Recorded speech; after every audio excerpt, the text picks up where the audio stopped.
Assalamualaikum warahmatullahi wabarakatuh. Jumpa lagi ya guys. Kali ini kita berbagi pengalaman ya.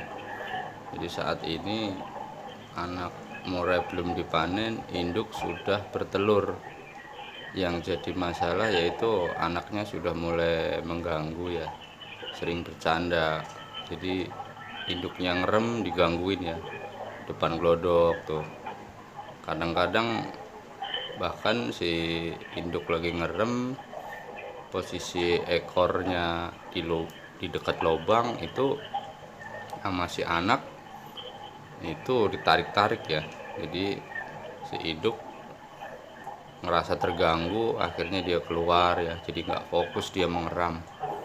Saat ini usia anaknya ini 29 hari, tetapi induknya sudah bertelur satu ya. Jadi sebenarnya bukan masalah induknya bertelur ya, tetapi yang jadi masalah adalah si anaknya ini yang sering mengganggu ya. Jadi namanya juga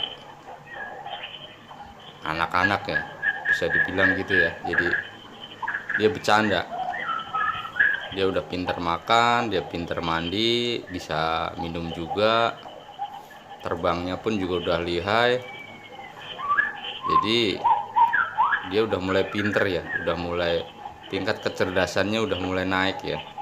Jadi di usia 29 hari ini sebenarnya udah bisa dipanen, cuma kita belum sempet ya. Nanti kita tunggu sehari lagi, nanti akan saya panen ya guys. Jadi ya nanti harapannya si induk bisa fokus, nanti mungkin hari kedua atau ketiga itu telurnya pasti akan nambah lagi ya. Jadi biar dia fokus untuk ngeram, jadi nggak ada gangguan ya. Jadi nanti kita akan angkat nih anaknya, kita akan panen anakannya, nanti kita pisahin. Jadi kalau kita lihat anak-anaknya ini udah pinter makan semua ya. Jadi insya Allah sih aman ya, aman kalau kita panen karena udah bisa makan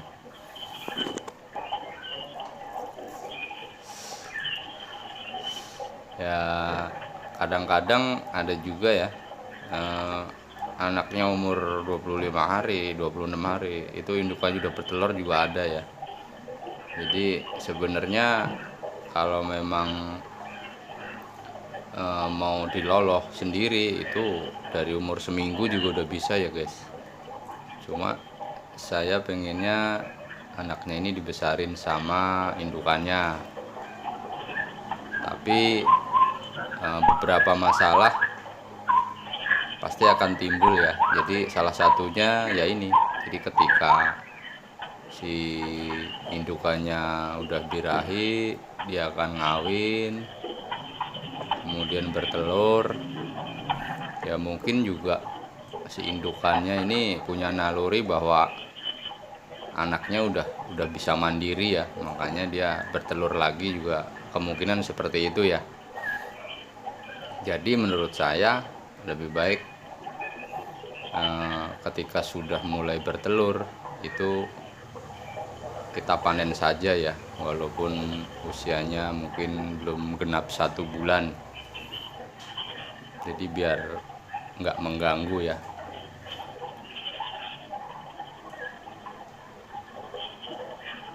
Ya mudah-mudahan setelah kita panen nanti itu cepat punya adik ya. Jadi nanti sebulan lagi adiknya udah besar ya gitu. Terus sekalian juga guys, jadi ada yang menanyakan tentang ini ya guys, tentang tanaman yang ada di dalam kandang ternak murai ya. Jadi saran saya sih jangan pakai tanaman yang jenis buah guys, karena tanaman jenis buah itu bisa menimbulkan hama ya guys. Hamanya itu macam-macam ya. Jadi semut ataupun semacam apa ya, semacam kupu ya, itu bisa datang ya, bisa datang dan bersarang di tanaman tersebut gitu.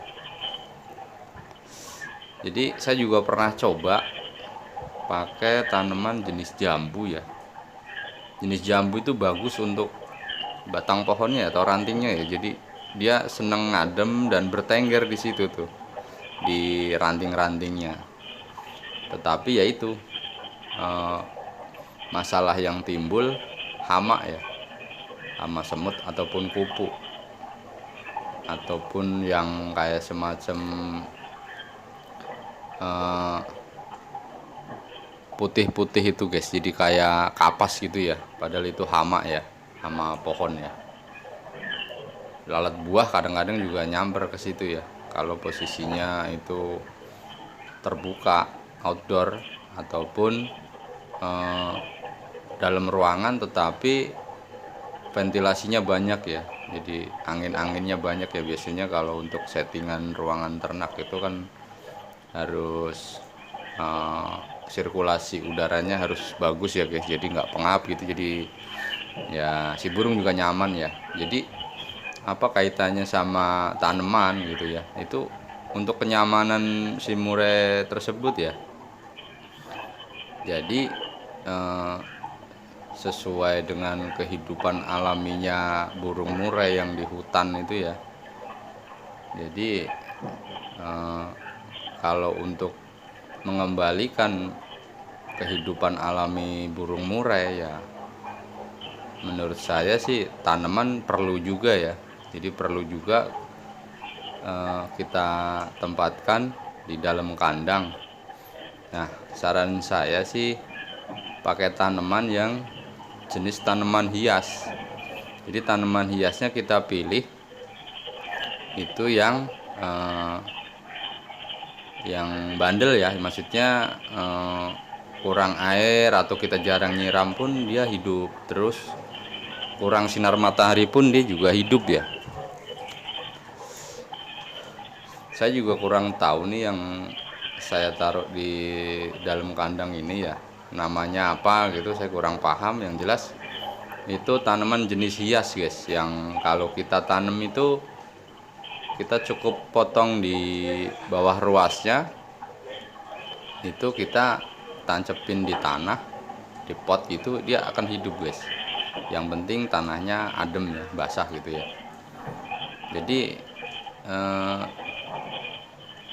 tanaman ini juga bisa mengembalikan kenyamanan si burung ya, sehingga untuk ternak sendiri juga mungkin si burung ngerasa nyaman, ngerasa kondisi, jadi bisa produksi lancar ya guys. Jadi anaknya juga kalau misalkan loloh induk begini dia juga nyaman tuh guys.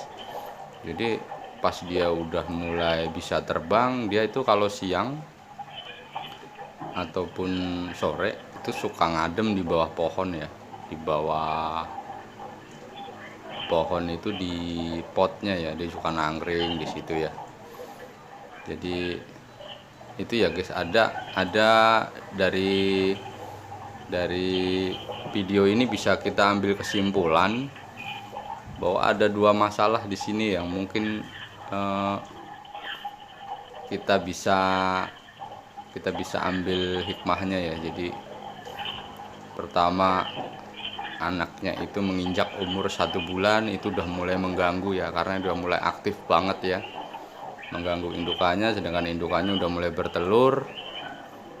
Kemudian masalah yang kedua, masalah pemilihan atau jenis tanaman ya yang biasa ditempatkan di dalam kandang ternak ya. Jadi itu mungkin sedikit tips ataupun sharing ataupun berbagi pengalaman ya guys. Jadi mudah-mudahan juga bisa bermanfaat buat teman-teman ya. Kurang lebihnya mungkin teman-teman yang senior ataupun peternak lain yang punya pengalaman lain bisa menambahkan ya. Kurang lebihnya mohon maaf. Terima kasih. Assalamualaikum warahmatullahi wabarakatuh.